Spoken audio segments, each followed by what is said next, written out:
خالد صاحب آپ بات کریں، ایسے نہیں خالد صاحب بات کریں. تحریک انصاف کا جو نئے مقابلہ ہے وہ الیکشن کمیشن کی برطرفی ہے، کیا اس حوالے سے کوئی بات ہوئی ہے؟ وہ اپنی مدت پوری کریں گے؟ آیا ان کا مقابلہ لغو غیر عقلی کوئی مطالبہ ہم ان کے سننے کے لیے تیار نہیں ہیں. اپنے حدود میں رہے بس. جی صاحب.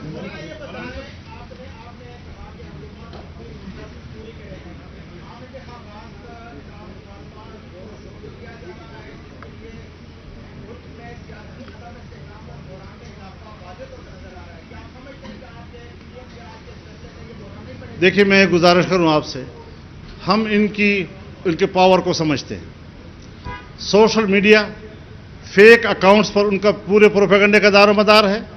ایک جھوٹی خبر کے پیچھے 1000 لائکس فیکس ڈال دیتے ہیں اور وہ سمجھتے ہیں کہ شاید یہ عوام کی آواز ہے. ہم عوام کی آواز کو جانتے ہیں، ہم عوام کی آواز میں رہتے ہیں اور ہم ان کے یہ جو چھوٹی موٹی تتلیاں آگے پیچھے ہوتی ہیں ان کی کوئی حیثیت نہیں ہے. مضبوطی سے اور سنجیدگی کے ساتھ بڑے خود اعتمادی کے ساتھ ہم فیصلے کریں گے اور ہم آگے بڑھیں گے انشاءاللہ. عثمان ایک منٹ میں دے رہی ہوں جی. عثمان مولانا صاحب آپ الیکشن کمیشن سے مطالبہ کر رہے ہیں عمران خان کے خلاف ایکشن لے. ان کے ایسے بہت سارے ایسے جرائم ہیں جس کے اوپر حکومت کی بھی ذمہ داری ہے کہ وہ بھی ایکشن لے. حکومت ایکشن کیوں نہیں لے رہی ہے؟ جس طرح اس سلسلے میں حکومت کے اندر حکومتی سطح پر کچھ فیصلے ہوئے ہیں اور وہ 1-2 دن کے میں سامنے آ رہے ہیں. وہ سارے بڑے بڑے جرائم، یہ جرم کا مگرمچھ ہے.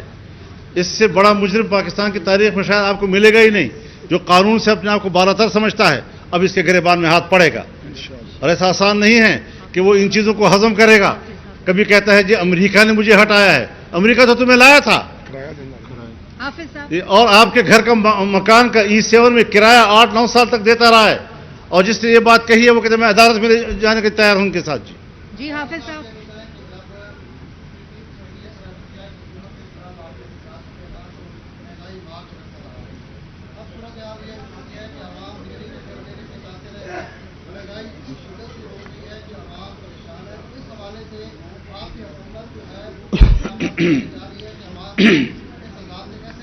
میں گزارش کروں آپ سے، ہم نے اس حکومت کو ہٹانے سے 1 سال پہلے جلسوں میں کہا تھا، میں نے خود کہا تھا کہ مسئلہ جو معاشی بحران پیدا ہوا ہے یہ بڑا چیلنج نہیں ہے. ملک کو دوبارہ معاشی طور پر اٹھانا یہ بڑا چیلنج ہوگا. اور وہی ہم دیکھ رہے ہیں کہ کس طریقے سے کیا کیا مشکلات ہمیں درپیش ہو رہی ہیں.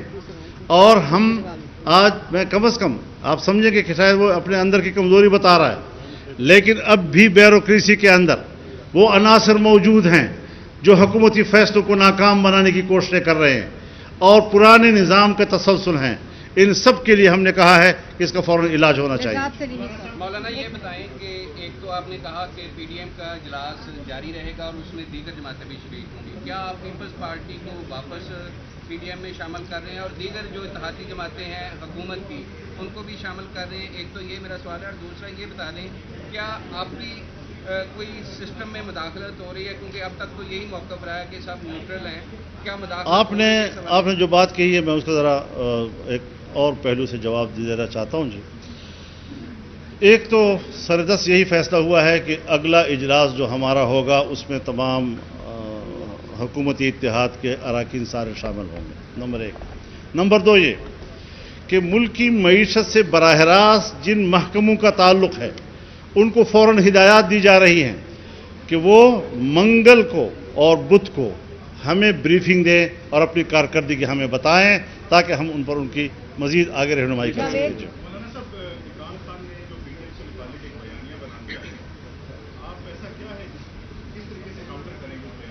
مطلب کے پاس کیا بیانیہ ہے؟ جھوٹ بولنا بس یہ بیانیہ ہے. غلط بات کہہ دینا یہ بیانیہ ہے. یار خدا کا خوف کرو یار، آپ لوگ بڑے سنجیدہ لوگ ہیں. الزام لگا دینا تو بس یہ بیانیہ ہے. لہذا ان جھوٹے بیانیے اور روزمرہ کے الزام تراشیوں کی سیاست اس کے بنیاد میں کوئی نظریہ نہیں ہوا کرتا. اور یہ بیساکھی پتہ نہیں کہاں سے کوئی بیساکھی ملتی ہے ان کو. YouTube پر گوگلی ٹی وی دیکھنے کے لیے youtube.com کی سرچ بار میں گوگلی ٹی وی ٹائپ کریں